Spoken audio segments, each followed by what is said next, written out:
sometimes we're trying to understand what the insights and motivations and personality of perhaps an actor or a politician or a community leader, and use our sort of questioning techniques to get inside their heads and discover a little bit more about what makes them tick. We can pick up a few techniques from other professionals. We can, there are certain techniques from even watching, even on TV, how the police go about asking questions, what sort of questions psychiatrists ask, TV chat shows, how they operate, and even job interviewers, how they go about asking people questions in a particular context. I mean, a good, just as a sort of tailpiece example, is the increasing popularity in recent years of behavioural interviewing in job interviews, where human resources departments have been sort of saying, if you ask a hypothetical question of somebody, they will give you a sort of Superman answer. How would you deal with this? Oh, well, I would, I'd go to the rescue, and it's much easier to paint a picture of you excelling against all the odds. Behavioural interviewing is where you ask a question of, somebody to give you an example of how they perhaps showed leadership skills or something. And part of the reason why the interviewers like it is because it's less easy to lie. It's less easy to create a specific scenario which is exaggerated than if you ask a hypothetical question. So, as I say, different techniques from different schools or walks of life can be useful to us. I mean, just as it can be useful to use a bit of lateral thinking in an interview and say to somebody, if they are perhaps in a particular field of life, ask them a lateral thinking question. Well, if you were Transport Minister, what would you do about this? And I think probably it's those type of slightly more challenging questions that certainly intelligent interviewees respond to, particularly. So yes, I'm just catching up with I'm just trying to flick through some of your questions to just make sure that we haven't sort of totally ignored any of them. Yes, Ingi, just a practical question there, saying about paraphrasing answers. I think, we tend to correct, basic grammar. I think that'll only help us for that. And to edit in the sense of, usually in a news story, you're quoting selectively. So you will quote perhaps short, pithy, colourful parts that tell us something new. So minor corrections, if they've got the wrong preposition or it's like cutting out the ums and ers, as long as the main thrust of what they've said is accurate and that we would stand by that, then I think that's fine. Clearly we can't I wouldn't insert a word that they hadn't used or edit it in such a way that that we're distorting what they say.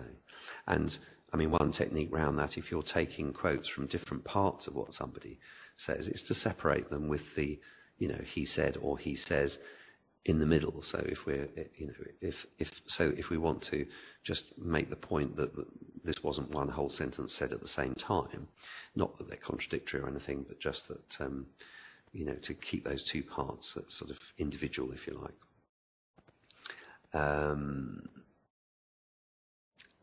Thanks, Edwin. Yeah, interested to see your feedback there. I'll look to our technical people as well, check that they've got sort of everything that they want and that we're okay on sound and so on. Do keep, if you've got any final questions, but I think we've got to sort of watch our time here, although it's a great pleasure to see so many of you here. Email interview, I'm not sure there is a standard practice, but it obviously means, you, again, just using the right questioning technique so that to get the answers that you're looking for. If it's straightforward, factual things, just make the very clear questions. It's obviously going to be, and you can still ask an open question in an email. Tell me about this, if what you're wanting is more of an anecdotal thing. But clearly, as Nikra says, the nature of online formats and email communications is none of us like questionnaires. So as Gilly's just said, and I detest getting those, from research students just saying, "Oh, we'd be really grateful if you just fill in this short questionnaire," and you open something and it's got masses of questions and it looks as if it's going to take you for hours. So that's fine. Teresa's just got a technical question there. Gilly, absolutely right. So I think we can learn some lessons from the market research side of things as well, that how easy and accessible and user-friendly it is, especially if we're imposing on somebody and asking them to give up their time for us.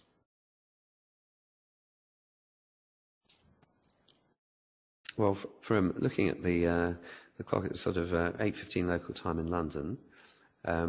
So certainly for the purposes of this experiment, we really just wanted to host an hour-long session and see how those of you who are new to Second Life are getting on with finding your way around, and those of you who are experienced, just to see who joined us in the audience.